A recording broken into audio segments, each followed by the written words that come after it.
Good morning class. हम आए हुए हैं 12.1 के 5वें क्वेश्चन के ऊपर। ठीक है, 5वां क्वेश्चन क्या कहता है भाई, सभी ध्यान से सुनेंगे। सबसे पहले हमें कहता क्या 5वां question, a hemisphere depression is cut out from one face of a cubical wooden block such that the diameter L of the hemisphere is equal to the edge of the cube. Determine the surface area of the remaining solid. ये हमें कहता है sir एक wooden block है, cubicle है, और उसमें से हमने एक साइड में हेमिस्फेरिकल शेप को निकाल दिया है, या एक हेमिस्फेरिकल को वहाँ पे डिप्रेस कर दिया है, उसके अंदर दसा दिया है। वो तो बताइए उसको दसाने के बाद या उसमें से हमने कट आउट करने के बाद हेमिस्फेरिकल शेप, तो टोटल सरफेस एरिया क्या आएगा देख लेते हैं भाई। डायग्राम क्या कहता है इसका, डायग्राम ऐसे है कि भाई क्यूबिकल कैसे होता है, क्यूब बनाना चाहूँ तो मैं आपको दिखा देता हूँ ऐसे क्यूब बनेगा। क्यूब वह होता है जिसमें लेंथ ब्रेथ और हाइट तीनों ही बराबर होती है। देखो भाई आपका क्यूब ये बन गया, मान लेते हैं इसकी लेंथ ब्रेथ और हाइट साइड क्या है ए है, ओके, यहां से यहां तक, और इसकी विड्थ भी भाई ब्रेथ भी कितनी है ए है, हाइट भी ए है। अब ये बोलता है सर मैंने एक साइड से, मान लो भाई यहां पे मान लिया मैंने एक साइड से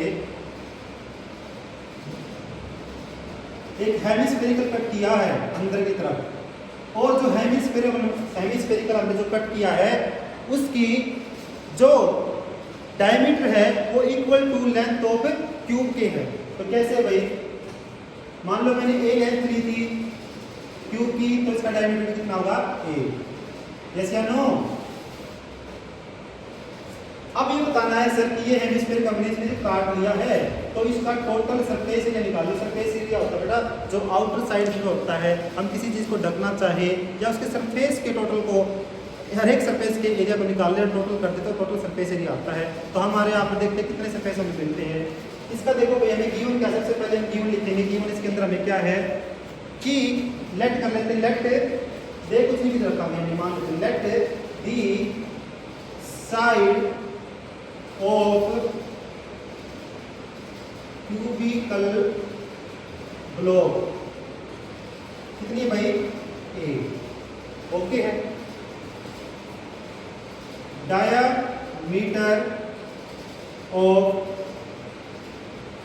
हेमिस्फेरिकल ठीक है कट कितना है भाई ए है, सेंटीमीटर में ले लेंगे, जो भी यूनिट है यूनिट में ले लेंगे, ओके नोट ओके। ठीक है, और क्या दे रखा भाई हमें, इतना ही दे रखा है तो हमें निकालना भाई। देखो मेरे पास एक क्यूब है और एक हेमिस्फीयर है, तो इसका टोटल सरफेस निकालो। तो मैंने कल ही बताया था आपको कि फॉर्मूला क्या होता है, बता देता हूँ आपको। Total surface area of remaining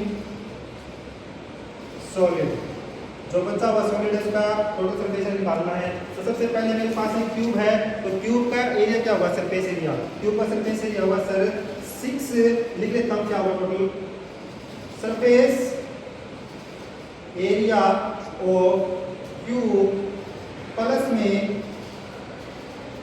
surface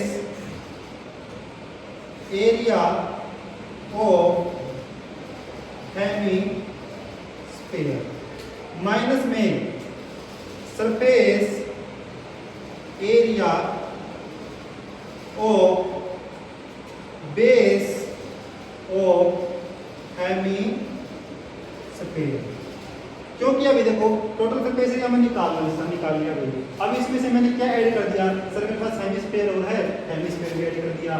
अब कट आउट क्या करूंगा, कट आउट देखो बेटा अगर मैं यहाँ से काटना चाहूँ तो यहाँ से सर्कुलर स्टार्टिंग करूंगा जब काटने की तो सर्कुलर पार्ट काटूंगा सबसे पहले, फिर अंदर की तरफ काटता चला जाऊंगा।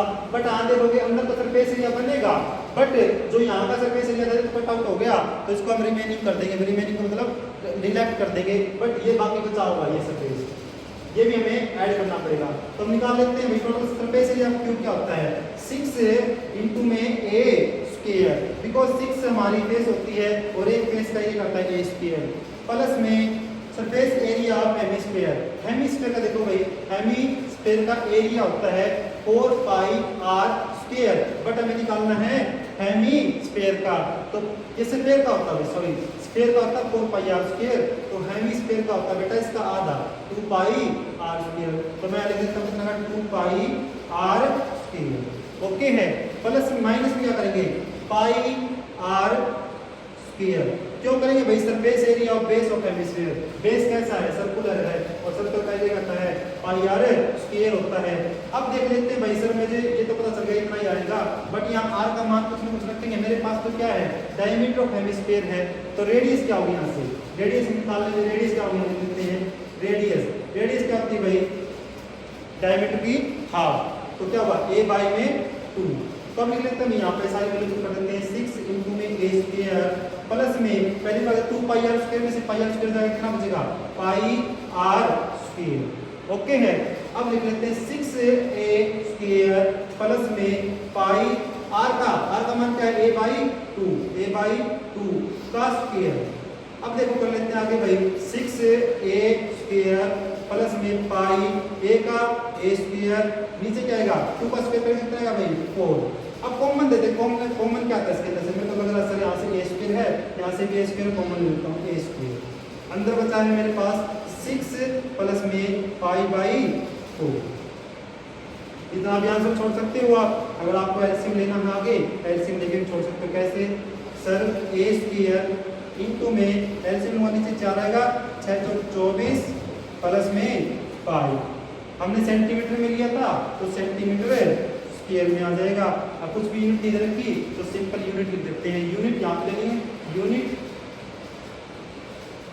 आ गई तो यहाँ क्या आएगा, अगर यूनिट लेके चले तो यूनिट स्क्वायर, यही आंसर है। ठीक है कर लो भाई इसको।